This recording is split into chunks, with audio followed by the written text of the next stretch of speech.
language, as is always the first sign of a new age. I've begun to believe my blackened toenails run path to decay. In truth, they had begun the gradual process of crystallization. I'm he who walked on wind-scorned feet with toenails of amethyst and rose quartz, my path now crystal clear. I am come to tell you she is here. It is not written. No penmanship was ever cargoed with her character. Notebooks are carefully folded far as void of autumn bound from the sun. Likewise, she made a residence on the outskirts of history, on the dark side of the moon where the searchlight of the sun cannot spot her nor rot her. The seed of forbidden fruit, every tree has a hidden root, yet she has come to light, the swelling Patrick of vibrant dreams. And to think of the girlfriend I was tempted to break up with because she slept too much. I now know they nurtured her there. They slept in packs, dreamt in cycles, nursed her in shifts, and became her on rotation. Unnamed every time she was named, that she would not be known even unto herself. Undressed every time she was dressed, that she would not be recognized as anyone other than herself. They blindfolded her and spun her in circles, and she would find her way here on other means in her intuition. She is come. I am a simple disoriented man. In her presence I wear my loincloth over my eyes and ejaculate too soon. Forgive me, Father, if I have sinned. I pray to you and cup the wind, and in doing so barred her entry into a century, 100 years of solitude. I will now pray with my hands outstretched with these psalms etched into my palms. Most beloved, I'm certain of nothing more than your existence. 1,000 ants crawling under a log may find themselves exposed to my childlike search for you, my colleague.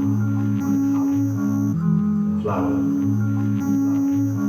I am eternally destroyed by your love. No longer am I eligible for any workers' pension. My friends laugh at me and talk behind my back. They say that you've changed me, and I am.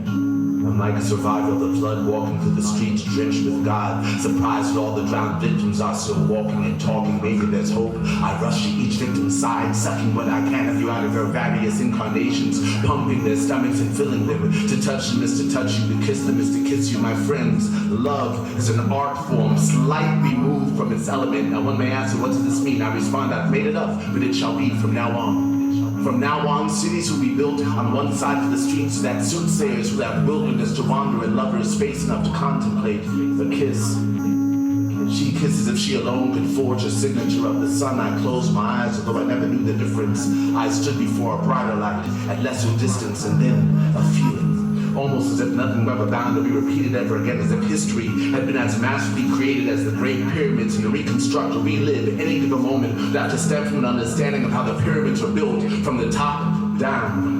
And if one could understand such majesty, one would also understand that pyramids were first made of flesh, and that kisses are portals, our sacred breath shipping through hidden corrals and passageways. I will find my way to eternity within you. When I can feel you breathing into me, I, like a stone gargoyle atop some crumbling building, spring to life, a resuscitated angel. I sweep through city streets, my wings outstretched, making mothers clutch their young and remember. And do you remember, dear ones, or has your history forsaken you? There are mysteries coded in song, chants sung round fires, all incantations calling forth this day. On this day, the drunks vomit in unison, though last night they drank from different cups. Children I complain, introducing their parents to invisible friends. A country girl smiles and two trees blossom out of season. Sea suns awaken, our mother has returned to wave us from uncertainty, one's title. Twice born of wooden ships, thrice flown to mother's hips. Mother's ships grace two lips of poet's garden. 2 for 5, the going fast, the future's bargain. That change I heard my name, the river's parting. Hurry up, things hurry up, the sun is darkened.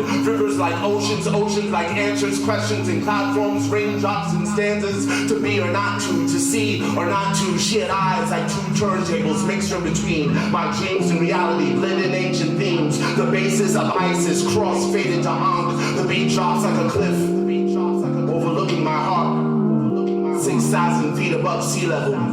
3,300 bodies disassembled, the head bones connected to the cockpit, knee-jerk ass backwards, dancing slaves in a mosh pit, punk rock up to Gibraltar, roll out, nothing's new, more blood dies in Mohawk, only this time it's you, and you never loved her for what you possessed, you powdered her face and came on her headdress, oil slick feathers, creature stitch, waterbed, Mother Nature's a whore, said the shotgun, to the head, and smelled like teen spirit, angst driven, insecure, a country in puberty, a country at war.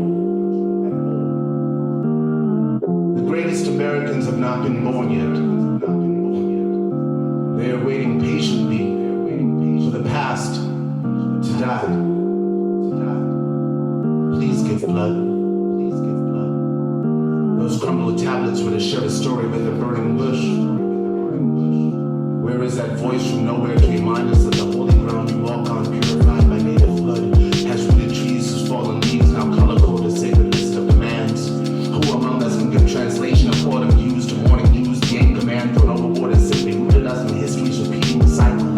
A nation in its sad years that won't acknowledge karma. Where is that voice from nowhere? The ones your prophets spoke of, by voices of fear disconnected from their diaphragms, dangling from coffee covered teeth that spill into our laps and scorch our privates. Their voices from the sides of necks, some already new, dangling particles, pronouns running for sentence, serving life in corner offices and ghetto corners. Their voices are the same, dead to themselves, numb to the possibility of truth existing beyond that shaking palm in their hands, period.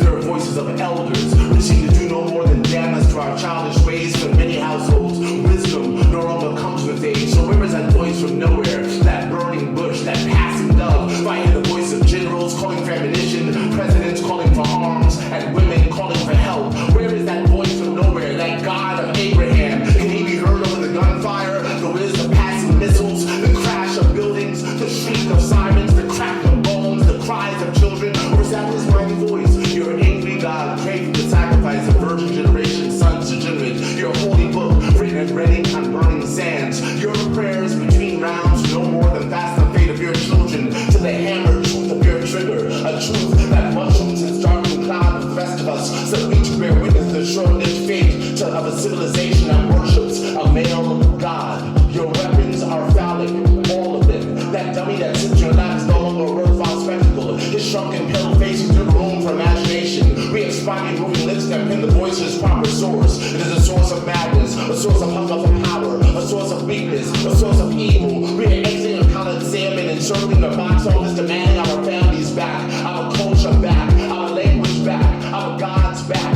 So we return them to the proper source, the source of life, the source of creation, our mother's womb, the great goddess. We will come to the barbed wire hangers and chastity belts. We will climb in and incubate our spirits to the winter. We will wait for the degenerate course of your repeated history. We will wait for the past to die.